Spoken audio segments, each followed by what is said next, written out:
Hi guys, welcome back on Tech Aid. We are providing you practical solutions to your problems, whether it's a simple hack or a step-by-step guide.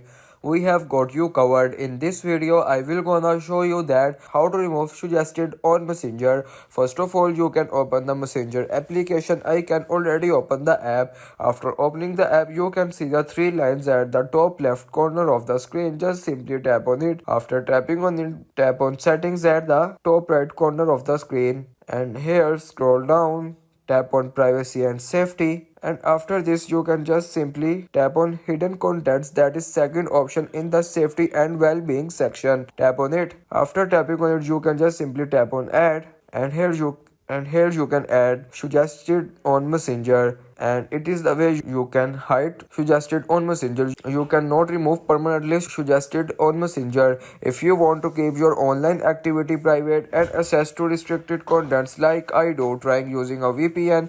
It's secure, easy to use, and makes a browsing safer. The link to buy is in the description below. If this tutorial helped, don't forget to like the video and subscribe for more practical solutions. Got questions or need extra help, drop a comment below and we will be happy to assist. See you in the next one. Thanks for watching.